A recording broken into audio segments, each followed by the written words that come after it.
नमस्कार दोस्तों, मैं अभिजीत। स्वागत है आपको हमारे इस चैनल पे। आज फिर आए हैं एक नए कहानी के साथ आपके बीच में। अक्सर ऐसा होता है दोस्त कि हमारे जो बड़े बुजुर्ग होते हैं समाज के, कोई चीज़ को लेकर हमें रोकते हैं कि ये मत करो, ये नुकसान होगा, या कभी बोलते हैं कि ऐसा करना चाहिए, ये आपके लिए सही होगा।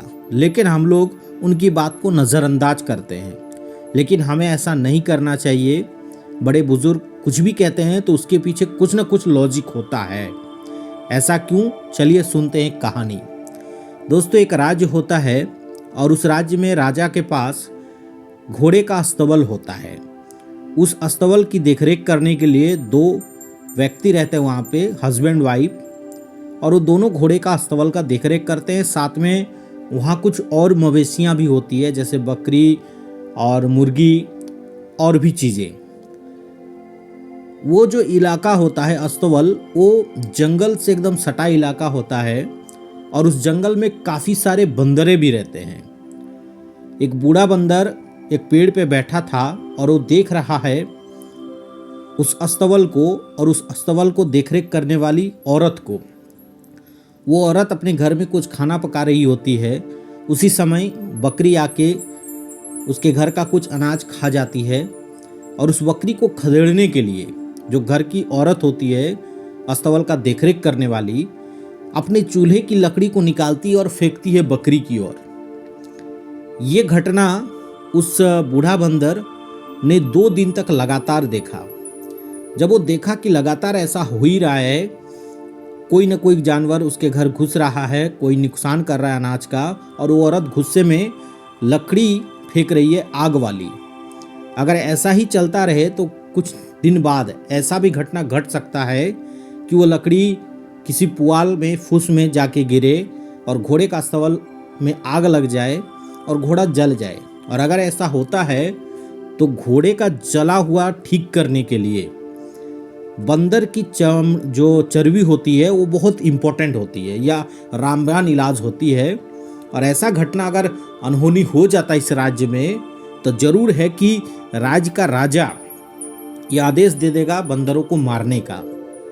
इस बात का डर उस बूढ़े बंदर को सता रहा था। उसने गया अपने काफिले में और जाके सभी बंदरों का मीटिंग बुलाया और सभी बंदरों को इस बात से आगाह किया कि मैंने लगातार 2-3 दिन तक घोड़े के अस्तबल में ऐसा घटना को देखा हूँ और मुझे डर है, आशंका है कि ऐसा दिन कभी आ सकता है जो नुकसान हो जाएगा, आग लग जाएगी, घोड़े जल जाएंगे और जला हुआ ठीक करने के लिए बंदर की चर्बी की आवश्यकता होगी, तो राजा बंदरों को मारने का आदेश दे देगा। इसलिए हमें सतर्क हो जाना चाहिए। यहाँ तक कि इस जंगल को छोड़कर हम लोग को और कहीं चले जाना चाहिए। ये बात बूढ़ा बंदर ने सभी बंदरों के बीच में रखा। कुछ बंदर उनकी बातों को एक्सेप्ट किया कि चलिए आप सही कह रहे हैं, हमें सावधान होना चाहिए, आप बड़े बुजुर्ग हैं। लेकिन कुछ बंदर कहे कि नहीं यार, आपका बात तो फालतू है, ऐसा नहीं होगा, ऐसा थोड़ी होता है, और इग्नोर कर दिए। दोस्तों, जो बंदर लोग बूढ़े बंदर का बात को मान रहे थे, उनके साथ वो लोग गहराई में चले गए जंगल के अंदर। लेकिन जो बंदर नहीं मान रहे थे वो लोग नॉर्मली वहीं रहने लगे। आशा के अनुरूप, डर के अनुरूप एक दिन ऐसा हुआ कि एक बकरी चरने के लिए घुस गई थी, कुछ अनाज खा गई घर के अंदर, और जो औरत थी वो जलता हुआ लकड़ी निकाल के उस बकरी को मारने के लिए फेंकी और वो जलता हुआ लकड़ी जाके फूस में गिर गई। फूस में गिरने की वजह से घोड़े का अस्तबल में आग लग गया और बहुत सारे घोड़े जल गए।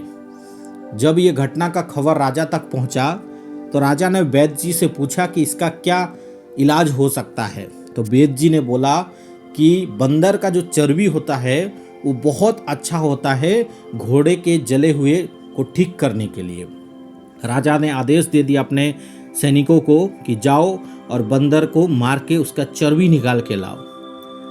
दोस्तों, हर बंदर को पकड़ना शुरू हो गया।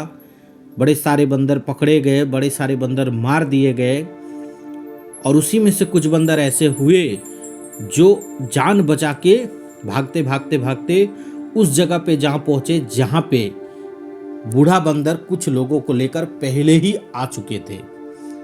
जब कुछ बंदर जान बचा के वहाँ पहुँचे और जो हुआ उस घटना को वहाँ पे व्याख्या किए, बोले बूढ़े बंदर के पास में कि आपके कहे मुताबिक ऐसा हुआ और राजा ने बंदरों को मारने का आदेश दिया, हमारे बड़े सारे साथी मारे गए। दोस्तों, इस कहानी का तात्पर्य ये है कि उस बूढ़ा बंदर हमारे समाज में रहने वाले बुजुर्ग लोग होते हैं जो हमें गाइड करते हैं, हमें बताते हैं कि कौन चीज़ सही है, कौन गलत है, क्या करना चाहिए, क्या नहीं करना चाहिए।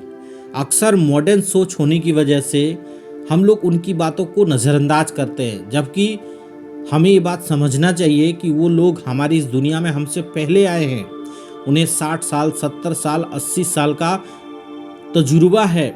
हम लोग 20, 25, 30, 40 साल, 50 साल के होते हैं और हमें लगता है कि उनसे हम ज़्यादा जानते हैं और कुछ बातों का हम लोग इग्नोर करते हैं उनकी। ये चीज़ नहीं होना चाहिए, वरना आपने देखा कि क्या होता है, नुकसान होता है, यहाँ तक कि जान से भी नुकसान हो जाता है। तो ऐसा ना हो, इसलिए इस कहानी का सीख ये है कि जो भी हमारे गार्जियन स्वरूप लोग होते हैं समाज के अंदर, अपने गांव के अंदर, चाहे अपने परिवार के अंदर, हमें उनकी बातों को अवहेलना नहीं करनी चाहिए, उनकी बातों को सुननी चाहिए, समझनी चाहिए और जो बातें हमारे लिए इम्पोर्टेंट है उन बातों को हमें एक्सेप्ट करना चाहिए। अगर ऐसा आप करते हैं तो आप अच्छे रहते हैं, आपका नुकसान नहीं होता है। आशा करते हैं दोस्त ये कहानी आप लोग को अच्छा लगा होगा। अगर अच्छा लगा है तो कमेंट करके ज़रूर बताएं। साथ ही साथ हमारे चैनल अभिजीत भगत को सब्सक्राइब करें, बेल आइकन को प्रेस करें, ताकि आगे इस तरह की जो भी शिक्षा वाली कहानी हम डालें इस चैनल में तो उसका नोटिफिकेशन सबसे पहले आप तक आए। धन्यवाद दोस्तों।